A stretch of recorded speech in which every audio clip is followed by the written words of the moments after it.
I would even prefer it above the island. Penang Island has a lot of high rises, but here it is like you step out of your house and you are surrounded by greenery, and that is awesome. They have a model. This is now replacing my drone shot. It would be great if I could go like upstairs or something into the towers. I will go for the carbonara, and we have here the iced tropical drink.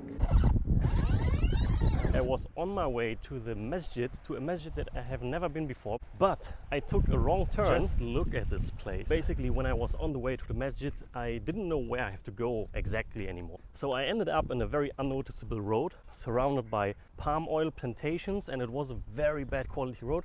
It was not promising at all. First thing I saw after the palm tree plantations was construction areas, all surrounded by fences, not really possible to have a look inside. A lot of empty buildings that are not finished yet. It looked a little bit like a ghost town, maybe an abandoned project or something, but I think they are still going. There are also some buildings already finished, look very modern. Really reminded me of the modern living areas they built in Germany, very similar style. And then I came to an setia center or something, and I was just looking, okay, this looks interesting, there's something going on, quite a lot of cars in the car park. So I just had a look, and in the back of this center was the entrance to this beautiful park. This is, just look at this, oh, so nice. I didn't know that Seberang Perai has these nice locations. Seberang Perai is more like industrial area, more focused on functionality than beauty, all that stuff. But this is crazy. Awesome. And here we have Nusa Cinta. This is the entrance of the living area. And this building, subhanallah, looks finished already. It has the glass windows, etc. Ah yes, here we have it. Setia Fontaines, Archipelago of Dreams. It really looks dreams-like, I have to admit that. This is awesome. But you can also see that behind that they also have windows already, but I think they are still not finished. Same thing over here, but this looks like a dream house. This really looks like a German house, honestly. But this fence is like, no, this is my garden. Your tree is not allowed to have branches over my fence. This looks so German. This looks so German. I hope though that the owners of this house are not with that German mentality that I just described right now. German can be very detailed neighbors, to say it in a good way. Just imagine you live in an area like this. You walk around this nice walk in the back of your house. Here, imagine this is your house with a washing machine, and then you step out of your back door and you are just right here on this walk with a fountain, with another one. People who care about your garden. This is basically like a public garden. You have a small one in the back of your house, and you have a big one, a public one, that you share with all your neighbors, and you don't have to care about it. You have a nice sunshade over here. Nice. Nusa Cinta, the lovely island of Penang. I couldn't describe it in a better way. This is really nice. I would even prefer it above the island, because the actual island, not the lovely island. I mean the actual Penang Island. I would prefer it above the actual Penang Island, just because the Penang Island has a lot of high rises. You are living in an apartment thing, like whatever, how many meters above the ground. And you don't have like a lot of greenery. Okay, you have a nice overview to the Penang Hill maybe and so on, but here it is like you step out of your house and you are surrounded by greenery, and that is awesome. This is my dream. This is my dream. This is how I was raised actually. My mother's home in Germany is like that. We are still in an area which is considered the city. All of the houses are single houses, and right in the backyard was a forest. You can just go there, you have a nice sea and so on. And this one is very similar to this. For example, in the Taman that I lived just when I arrived in Penang, it was like on the side of a main road. Not really a good space for riding a bicycle, or even worse would be trying to ride a longboard or something, because you have all that speed bumps. It's not even possible to go over there with a longboard or a skateboard. But these roads that are just for getting to your house with a car, they are not busy, and you can easily go for a longboard ride or ride a skateboard. It's great. I saw a sign. It's starting, one-story apartment, bungalow apartment, is starting at around 700k. So whoever is able to afford this, I would recommend, definitely. Me for myself, I cannot right now in my situation. However, I would do it if I have the money. I would do it if I have the do it. Do it. These guys seem to enjoy their job also. Nice. Just imagine you are a gardener, probably getting something around 1,500 ringgit a month. But if you work in this area and you have your work all done, just lay on the grass, enjoy your day. What could be better? I mean, if I have to choose a fixed income as an employee, I would work here. And my guess is that these dogs behind me are not just here for fun. I think there is a possibility to, I don't know, buy something like a canoe or a small boat later on and just have a nice little paddle over the sea. What I also really like about this place are benches. It's not these really heavy concrete benches with the MBSP sign. MBSP sign on it. Those are really heavy and I don't know, they don't look really aesthetic in my eyes. But however, and I also like that the people who planned all this out took care of some nice rubbish bins. This is something I see so rarely. For example, in Germany, we have rubbish bins like these over there, like every 50 meters or something on the public roads. It's very clean, almost automatically, because if the people have the option to put it somewhere in a rubbish bin, they would do it. This situation here is a little bit different. As I pointed out already, in Malaysia, it's pretty much in a private hand. So if there is a private investor who is deciding to build a place like this, he can decide, or he has to decide if he wants the rubbish bins or not. But the government is not really enforcing the rubbish bins in the public places. Maybe in the park or something, but not outside where people usually are. It's mostly the private 7-Eleven, put a rubbish bin outside. If people use it or not, different story. Wow, look at this. This is the park that I just went through. This is the Nusa Cinta. This is the Nusa Cinta that I've been in, the lovely island of Penang.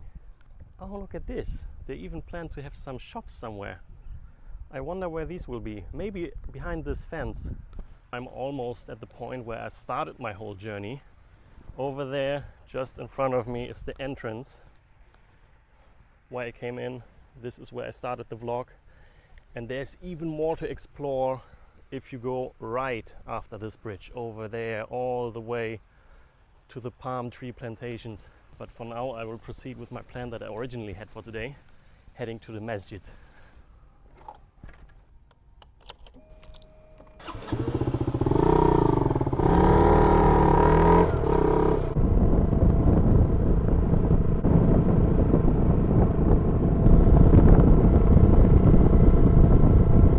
This masjid is massive and it looks so neat and nice.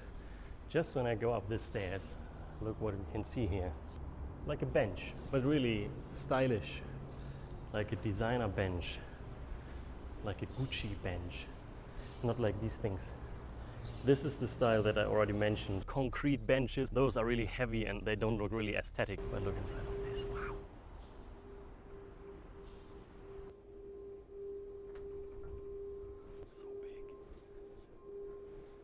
Actually, I've expected something more like in a blue tone, because outside the masjid is kept in a white and blue scheme.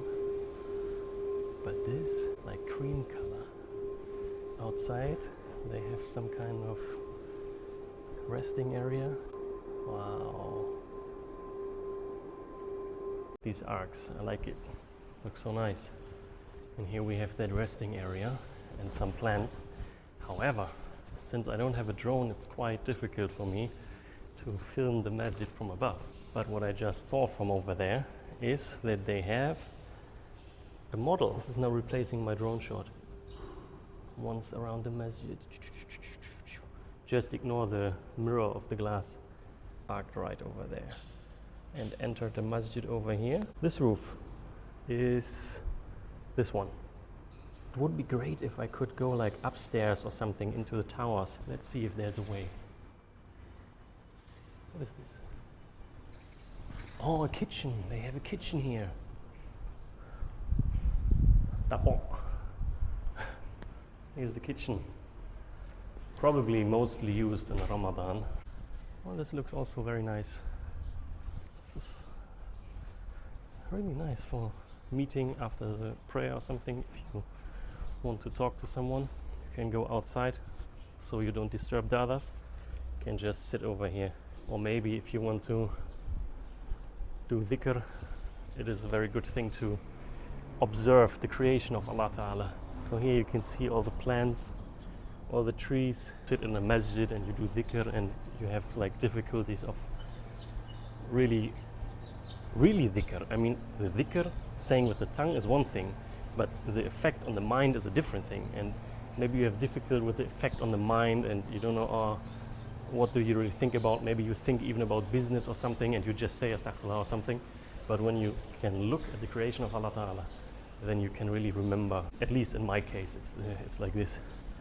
So let's see if there is any way to go inside of a tower. I think there is no way for me, because there are some places like this. Looks like a office. Over there is something else, I don't know. Here we have it. So nice. Someone was cleaning. Here we have some aircon. Here we have a nice view all around the masjid. It's very smart. You can see that the roof is like a funnel and the water is all gathered inside in the middle and goes into a sewer system, kind of.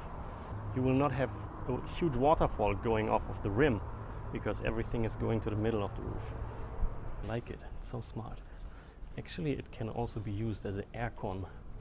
If they let the water flow inside the wall is heated up by the sun over the day, and then when it's raining, the cool rain is going down into the sewer system through the wall and cooling it down. That would be a great thing. Maybe they're doing it, I don't know.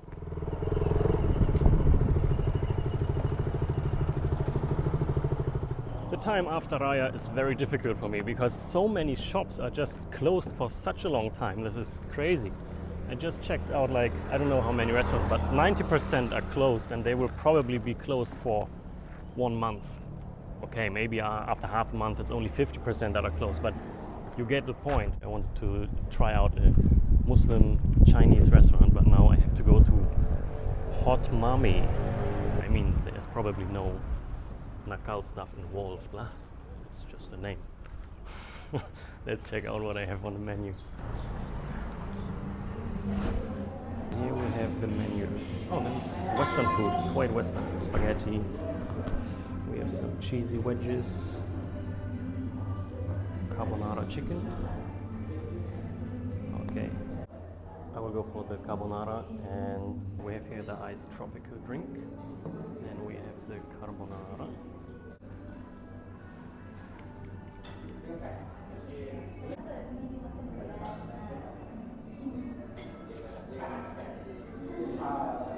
Most importantly, not too hot, it's just right. And they also have these small chicken pieces inside. These are really tasty. And these chicken slices, they add a little bit of spice because they are spiced really well. These herbs are not too strong. However, this cheese is really nice. Tastes like original Parmesan cheese. And the cream, the sauce is really...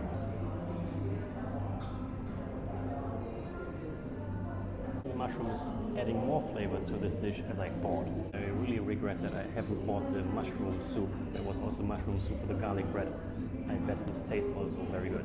If I would have to rate this restaurant, first one, interior design and functionality.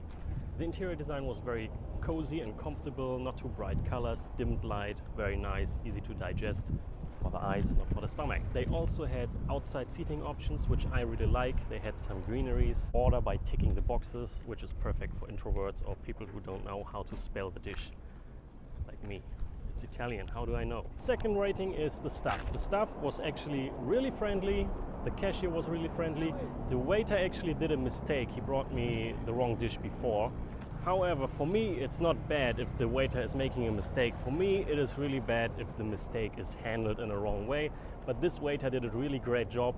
He just said, okay, I'm sorry, I will check back, I'm sorry, and then he brought the right dish very soon, very quick. So I think it was already in making, he just confused some tables. So really well managed.